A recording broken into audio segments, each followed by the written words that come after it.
Assalomu alaykum, hurmatli matematikaga qiziquvchi o'quvchilar.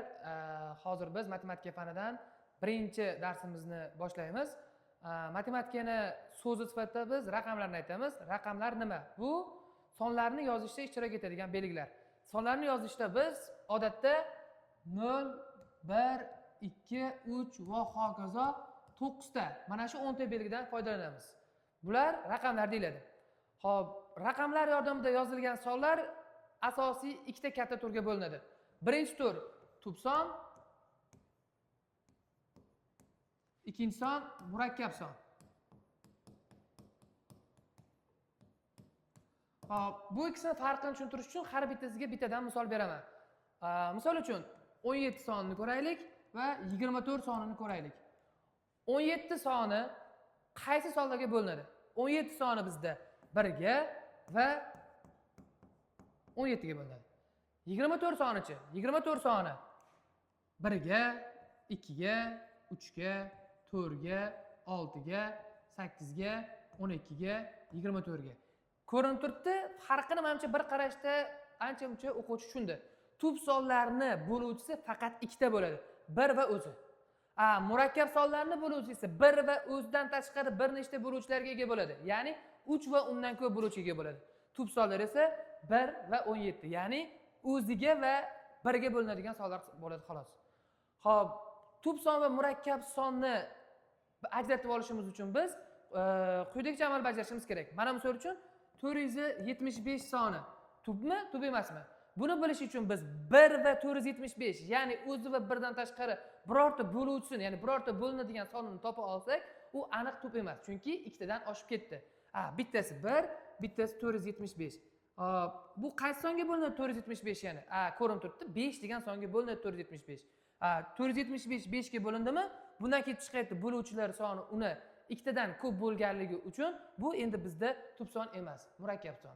Bundan kelib chiqayapti bizga bitta muhim tushuncha kerak bo'lar ekan. Ya'ni qaysi tushuncha? Son bo'lmasdan turib ham qaysi songa bo'linadimi yoki yo'q aytib berish. Mana misol uchun 478 son 3 ga bo'linadimi yoki yo'q? 4 ga bo'linadimi yoki yo'q? Bu narsani aytib berishimiz uchun biz yuqorida aytib o'tganimdek bo'linish belgilari haqida gaplashamiz.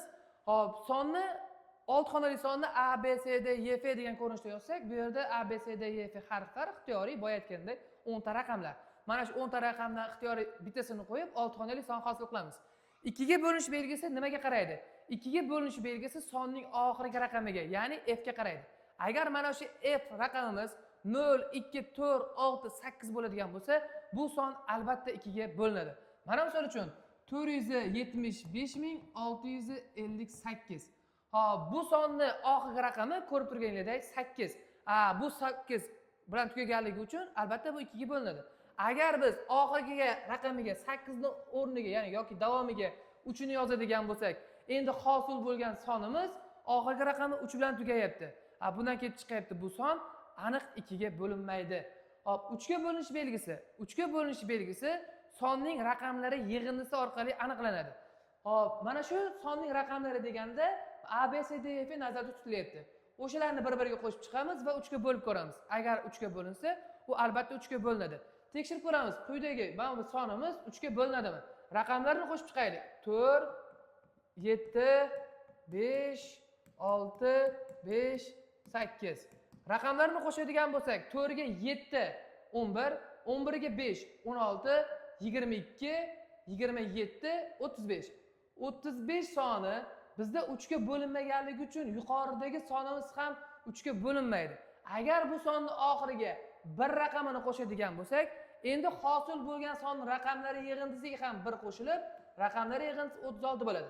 36 soni 3 ga bo'linganligi uchun yangi hosil bo'lgan sonimiz bizda aniq 3 ga bo'linadi. Demak, 3 ga bo'linish belgisi raqamlari yig'indisi orqali aniqlanar ekan. Keyingi bo'linish belgimiz 4 ga. 4 ga bo'linish belgisi sonning oxirgi 2 raqamdan iborat songa qaraladi. Ya'ni oxirgi ikkita raqami Y va F, Y va F dan iborat bo'lgan son 4 ga bo'linsa yoki Y va F ikkita 0 dan iborat bo'lib 00 bo'ladigan bo'lsa, albatta u 4 ga bo'linadi. Bizda yuqorida berilgan sonni qaraylik. Oxirgi ikkita raqamdan iborat soni 31. 31 soni 4 ga bo'linadimi? Albatta yo'q. Bundan kelib chiqyapti, yuqorida berilgan son ham 4 ga bo'linmaydi. Quyidagi sonchi 47.868. Sonning oxirgi ikki raqamdan iborat soni 68 hisoblanadi. 68 4 ga bo'linganligi uchun bu berilgan son ham bizda albatta 4 ga bo'linadi. Keyingi raqamimiz, ya'ni sonimiz 5. 5 ga bo'linish belgisi. 5 karani eslaylik, ya'ni 5 kara jadvalini. 5 kara 1 5, 5 kara 2 10, 5 kara 3 15, 5 kara 4 20, 5 kara 5 25. Sezganingizdek, oxirgi raqamlar 0, 5, 0, 5 ketyapti. Bundan kelib chiqayapti. Son 5 ga bo'linish uchun oxirgi raqam, ya'ni f ga qarar ekanmiz. Agar mana shu f 0 yoki 5 bo'ladigan bo'lsa, albatta bu son 5 ga bo'linadi. Mana misol uchun 47320. Hop, sonni oxirgi raqami 0. Bundan kelib chiqyapti. Son albatta 5 ga bo'linadi. Keyingi bo'linadigan sonimiz, bo'linish belgisi tekshiriladigan son 6 hisoblanadi.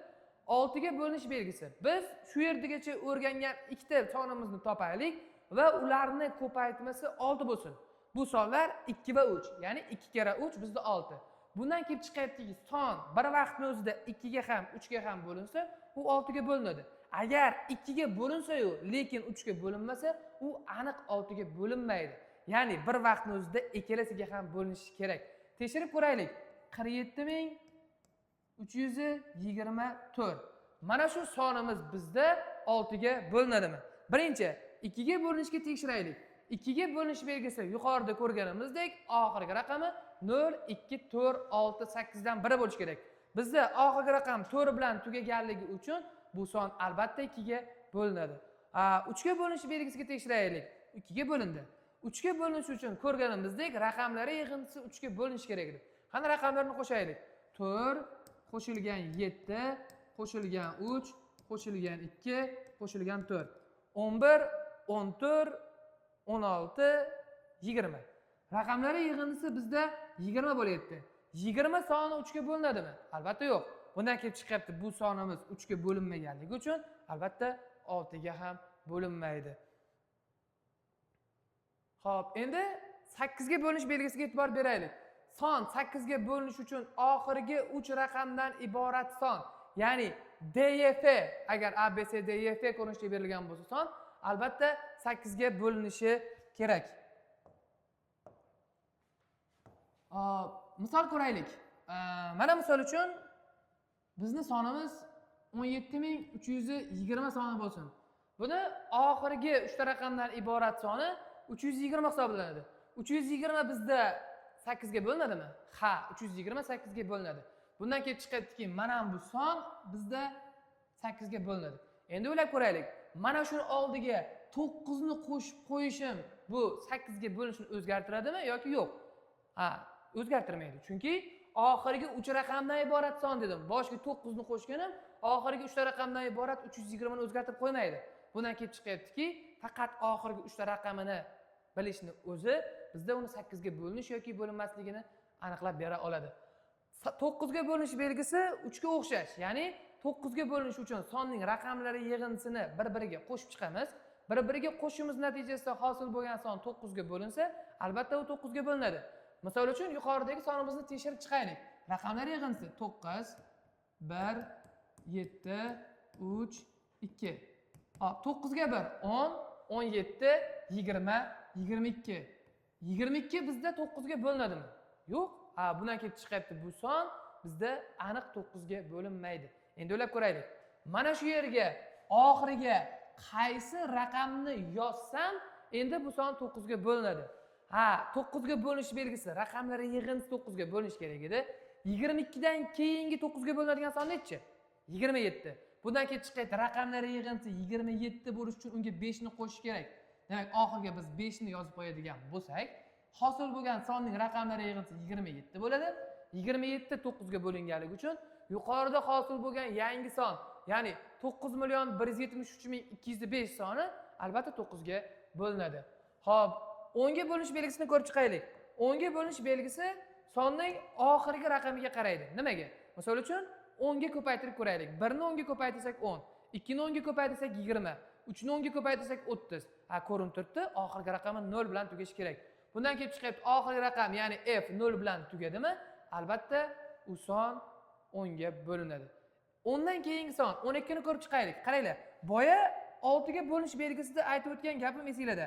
6 ga bo'linish belgisi 6 dan kichkina bo'lgan qaysi ikkita raqamni bir-biriga ko'paytirsam 6 hosil bo'lardi. 2 va 3 ni. Xuddi shunaqa qilib qidiramiz. 12. Qaysi ikkita sonni bir-biriga ko'paytirsam 12 hosil bo'ladi. Yuqorida ko'rib chiqqan bo'linish belgilari mavjud solidan. 3 va 4 ni. Endi sizlarda savol paydo bo'ladi. Nimaga 6 bilan 2 ni ko'paytirsam ham 12 bo'ladi? Buni olmayapman. Sizlar shunaqa tanlaylarki, u sonlarni bir-biriga ko'paytirganda yoki bo'lganda bo'linish hosil bo'lmasin. Ya'ni 6 2 ga bo'linadimi?